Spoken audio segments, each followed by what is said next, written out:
जय जिसु दिनैनि बाइबेलनि खौरांखौ जागायनायनि सिगां आं नोंथांमोननिसिम मोनसे फिसा बाथ्राखौ फोरमायनो लुबैयो। दिनै आंनि स्मरगिदिं मोनसे जुलिनि फोरबो सोलिगासिनो दं, जायनि थाखाय बेयाव गोबां दावराव दावसि जादों। बेनिखायनो दिनै आं बे इसोरनि बोसोनखौ आंनि गावारि गारांजों रेकर्ड खालामनो सम आरो सिरि आबहावाया गैया। बेनिखायनो दिनैनि गासै खौरांखौ आं AI भइसनि गेजेरजों लाबोनाय जासिगोन। नोंसोर गासैनिसिमबो गुरै आरज गाबहरबाय दि अन्नानै बे बोसोनखौ गोसो होनानै खोनासं आरो इसोरनि बाथ्राखौ गोसो हो। आरोबाव मोनसे फिसा बाथ्रा, AI सोदोबा माब्लाबा बर' रावनि माखासे सोदोबफोरखौ मोजाङै बुंनो हाया। बेनिखायनो जुदि नोंथाङा उच्चारणाव एसे गोरोन्थि नुदोंब्ला अन्नानै बेखौ सुरुजों आजावना ला आरो खौरांनि गुबै ओंथि आरो बोर होनायखौ गोसो हो। आं फोथायो दि बे खौरांआ AI गारांनि गेजेरजों जाब्लाबो इसोरनि बाथ्राया गोहोगोरा आरो नोंथांनि जिउखौ बोर होगोन। बेनिखायनो फै जों दिनै उदां गोसोजों आरो फोथायनायजों इसोरनि बाथ्राखौ खोनासंनि। ख्रिस्टनि गोथार मुङै जय मासि। दिनै गोबां मानसिफोरा बिखायाव गिलिर बिबान लानानै जिउ खुंगासिनो दं। बायजोनिफ्राय गासैखौबो मोजाङैनो नुयो, नाथाय बिखा सिङाव दुखु, गिनाय आरो सैसोनायजों बुंफबनाय। गोबां मानसियानो हराव उन्दुनो हाया। मोनसे सोंलु गोसोआव खनले जाखांफैयो। दा मा जागोन? आंनि इयुना माबादि जागोन? आंनि जेंनाया माब्ला जोबगोन? नाथाय दिनै इसोरनि बाथ्राया जोंखौ मोनसे गिदिर सैथो बाथ्रा बुङो। दुखु आरो जिंगाया जोंनि जिउनि अरायथा बाहागो नङा। इसोरा गावनि फिसाफोरखौ गोजोन आरो सुख सान्तिजों थांना थानायखौ लुबैयो। बाइबेलाव 1 पिटार 5:7 सिरियाव बुंदों, नोंसोरनि गासै दुखु दाहानि बिबानखौ बिनि सायाव हो, मानोना बियो गासैखौबो बानसोयो। बेनि ओंथिया बेनोदि इसोरा लुबैयो दि जों जोंनि गासै जिंगा, मोनफ्रोमबो सानाय आरो गासै गिलिर बिबानखौ बिनि आखायाव गथायनायखौ। जेब्ला जों गोसोआव जिंगाखौ लाखियो, अब्ला बियो जोंनि गोसोखौ लोरबां खालामो। नाथाय जेब्ला जों बेखौ इसोरनो होयो, अब्ला बियो जोंनो गोदान बोलो होयो। अनजाग्रा नायगिरिफोर, जिंगा सिनायनि गुबै जाहोना जाबाय जों इयुनखौ गावनि आखायाव दबथायना लुबैयो एबा सानो। नाथाय सैथोआ बेनोदि जोंनि इयुना इसोरनि आखायावसो रैखाथियै दं। जिसुआ बुंदों, आं नोंसोरनियाव सान्तिखौ गालाङो, बे सान्तिया आंनिनो, बेखौनो आं नोंसोरनो होयो। संसारा जेरै होयो आं बेबादि होआ। नोंसोरो दा जिंगासि उसाव बादाव दाजा आरो दागि। बे गोजोना बुहुमनि गोजोनजों समान नवा अनजाग्राफोर।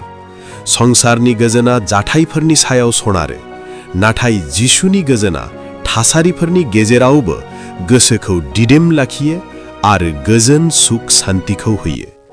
नंगौ, माब्लाबा दुखुबो फैयो, मानोना जों सिगांनि बाथ्राफोरखौ खनले गोसोखाङो। नाथाय बाइबेला जोंखौ फोरोङो दि जों थांखांनाय समखौ उनथिं दोननांगौ आरो इसोरनि सायाव फोथायनाय लाखिनांगौ। जेसाया 44:10 सिरिया बुंदों, गिनो नाङा, मानोना आं नोंजों दं, मानोना आं नोंनि इसोर।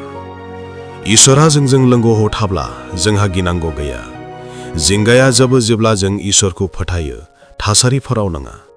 दिनै नोंनि गोसोआ गिलिरब्ला, जुदि नोंथाङा जिंगा आरो दुखुजों सिफाय जादोंब्ला एबा बेंखन जादोंब्ला, गोसोआव लाखि, जिसुआ नोंथांनि गोसोखौ उदां खालामनो लुबैयो।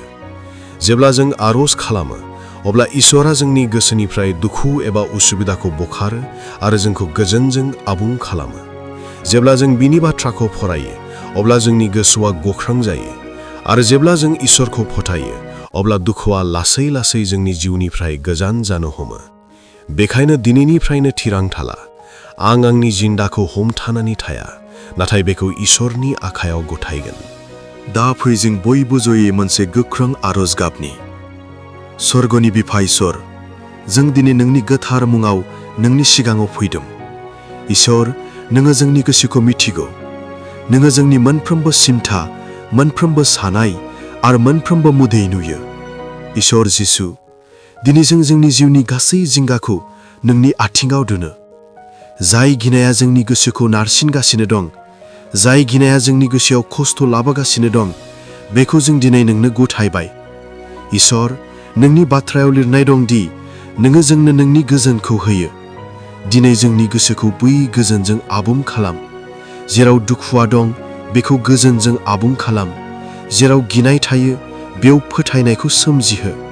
जेराव निराशा दं बेयाव मिजिंजों आबुं खालाम। गोथार आत्मा, बे समाव खोनासंग्रा साफ्रोमनिबो गोसोखौ दांहर एबा गोसोआव था। बिसोरनि गोसोनिफ्राय जिंगानि मोनफ्रोमबो रोदाखौ बोखार। इसोर, जायफोरा बेरामखौ लानानै गिनानै दं बिसोरनो गोजोन हो। जाय सुबुंफोरा रांखान्थियारि जेंनाजों मोगा-मोगि जानानै दं बिसोरनि थाखाय लामाखौ बेखेव। नखरनि जेंनाफोराव बायफ्लेनाय सुबुंफोरनि न'आव नोंथांमोनहा गोजोन थानो हाथों आरो नोंसोरनि नखराव सान्थिया लुखांजाथों। जिसुनि मुङाव आं फोसाव दि गासैबो जिंगासिनाया दा जोबलांथोंसै। दा गासैबो गिनायखौ नागारदो। दा मोनफ्रोमबो गिलिर बिबानखौ फोजोबना होदो जिसु। इसोर, जोंखौ ओरैबादि फोथायथि हो दि जों नोंखौ मोनफ्रोमबो थासारियावनो फोथायनो हायो। दिनैनिफ्राय जोंनि गोसोआ जिंगाजों नङा फोथायनायजों बुंफबनाय जाथों। जोंनि गोसोआ गिनायजों नङा नाथाय नोंनि गोजोनजों बुंफबनाय जाथों। नोंखौ साबायखर बावो ओ इसोर जिसु, मानोना आं मिथिगौ दि नोङो आंनि आरजखौ खोनासंबाय। आं बेफोर गासै आरजखौ इसोर जिसु ख्रीष्टनि गोख्रों मुङाव बियो। आमेन। अनजाग्राफोर, दिनैनि बे खौरां आरो आरजनि गेजेरजों जों मिथिनो मोनबाय दि दुखु आरो जिंगाया जोंनि जिउआव सासन खालामनो फैयाखै। इसोरा गावनि फिसाफोरखौ गोजोन, फोथायनाय आरो मिजिंजों थांना थानायखौ मिजिंथियो। जेब्ला जों जोंनि जिसु ख्रीष्टनि आखायाव जोंनि दुखुखौ होयो अब्ला बियो जोंनि गोसोखौ गोदान गोजोन आरो गोदान बोलो होयो। गोसोआव लाखि, इसोरनिख्रुइ जायखिजाया जेंनाया देरसिन नङा आरो इसोर जिसुखौ फेजेननो थाखाय जेबो जेंनाया गिदिर नङा।